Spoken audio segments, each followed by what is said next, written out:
և երկամարտում։ Էմա Պողոսյանը գալիս է, այնուամենայնիվ նա շարունակում է իր ելույթը,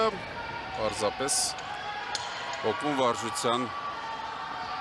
երկու մոտեցումներից հրաժարվեցին, միգուցե ամեն դեպքում կա վնասվածք, որը ավելի շատ կխանգարեր Էմային, եթե նա շարունակեր ծանրաձողը պոկել, հիմա պետք է հրել և այստեղ ինչ-որ արդյունք գրանցել, երկամարտի արդյունք ունենալ, ես ընդհանրապես չեմ բացառում, որ Պողոսյանի վնասվածքը լուրջ է, բայց պետք է միավորներ բերել Հայաստանին և գոնե մեկ արդյունք արձանագրել հրում վարժությունում։ Շարժվելուց էլ Պողոսյանի զգացվում է, որ ամեն ինչ կարգին չէ։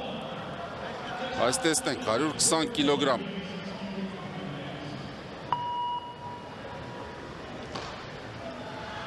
Կանգնեց, դժվար էր, բայց կանգնեց Էման և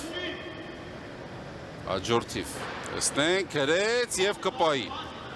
Եվ կպայի արձանագրում են այս մոտեցումը, շատ ուրախ է, շատ գոհ է Էմա Պողոսյանը։